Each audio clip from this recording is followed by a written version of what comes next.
आम्ही महायुती करण्याचा प्रयत्न करतो।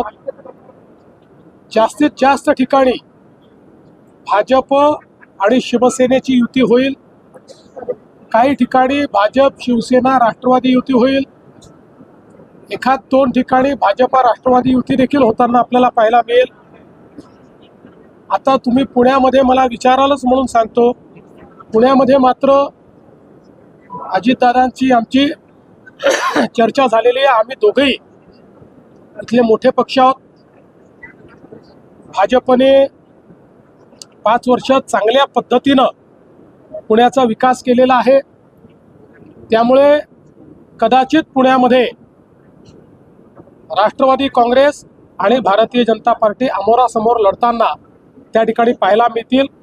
पण असं असलं तरीही मैत्रीपूर्ण लढत असेल, याच्यामध्ये कुठेही कटुता नसेल। सर, नागपूर महापालिका आणि इतर दुसरी महापालिका आरक्षणाचा जो मुद्दा आहे त्यावरून देखील निवडणूक आयोगाने भाष्य केले की सुप्रीम कोर्टाच्या आदेशानुसार आरक्षणाचा मुद्दा का सर? करेक्ट आहे।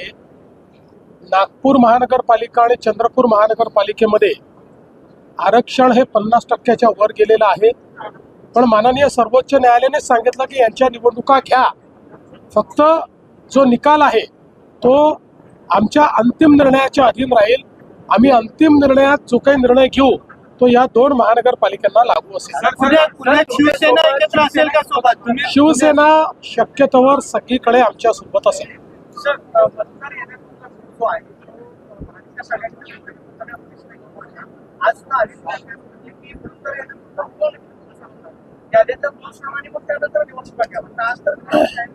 असं आहे की याद्यांमध्ये अनेक ठिकाणी घोळ आहे, हे आम्ही देखील दाखवले, पण त्याकरता निवडणुकाच घ्यायच्या नाहीत असं करता येणार नाही।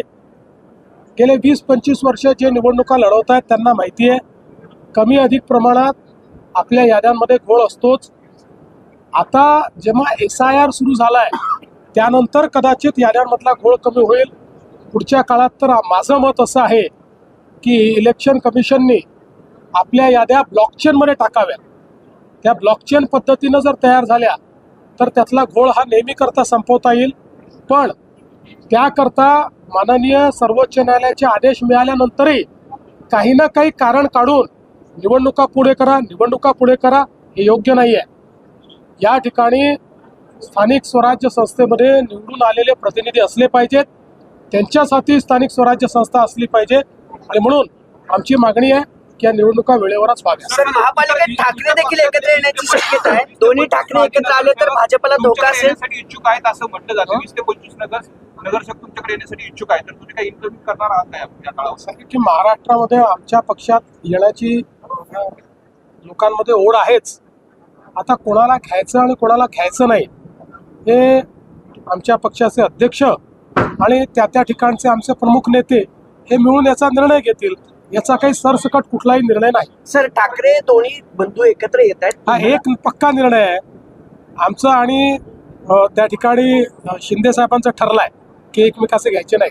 ठाकरेंचं काय सर? दोन्ही ठाकरे एकत्र आल्यावर तुम्हालाही फटका बसेल, मुंबई महापालिका आहे, इतर कुठलाही फटका नाही।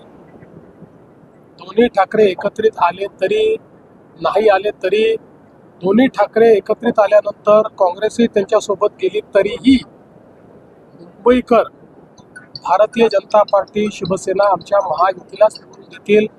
कारण आमचा कारभार, आम्ही केलेला मुंबईचा विकास आणि मराठी माणसाचं आम्ही जोपासलेलं हित हे सामान्य मुंबईकरांनी पाहिलेलं असल्यामुळे मुंबईकर आमच्यासोबत राहतात।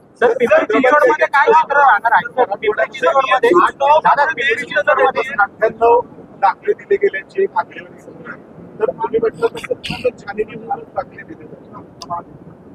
पहिल्यांदा तर आपण एक लक्षात घ्या की 98 दाखले दिले गेले असं आपण सांगतो, पण मागणी पण 500ची झाली आहे। म्हणजे असं नाही आहे की लोक मागणी करतात आणि दाखले मिळत नाही आहेत।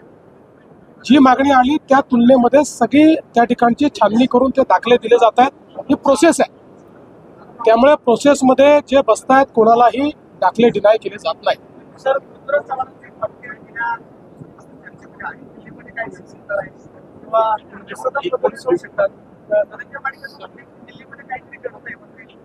मराठी पंतप्रधान 19 डिसेंबर नंतर मराठी पंतप्रधान होईल असं म्हणतायत आणि त्यातील अमेरिकेत घडणाऱ्या घडामोडी त्याला दाखला दिलाय.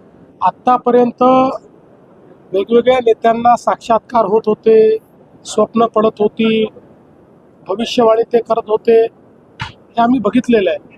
पण पृथ्वीराज बाबांसारखा ज्येष्ठ नेता जे महाराष्ट्राचे मुख्यमंत्री राहिले, PMOचे मंत्री राहिले, त्यांनाही असे साक्षात्कार व्हायला लागले तर मात्र निश्चितपणे मला असं वाटतं की त्याच्यामध्ये काहीतरी थोडं काळबेर आहे. पृथ्वीराज बाबा एक अतिशय चांगले नेते आहेत, त्यामुळे त्यांचं आरोग्य उत्तम राहावं अशी आमची त्यांना शुभेच्छा आहेत. त्यामुळे अशा प्रकारचा विचार करून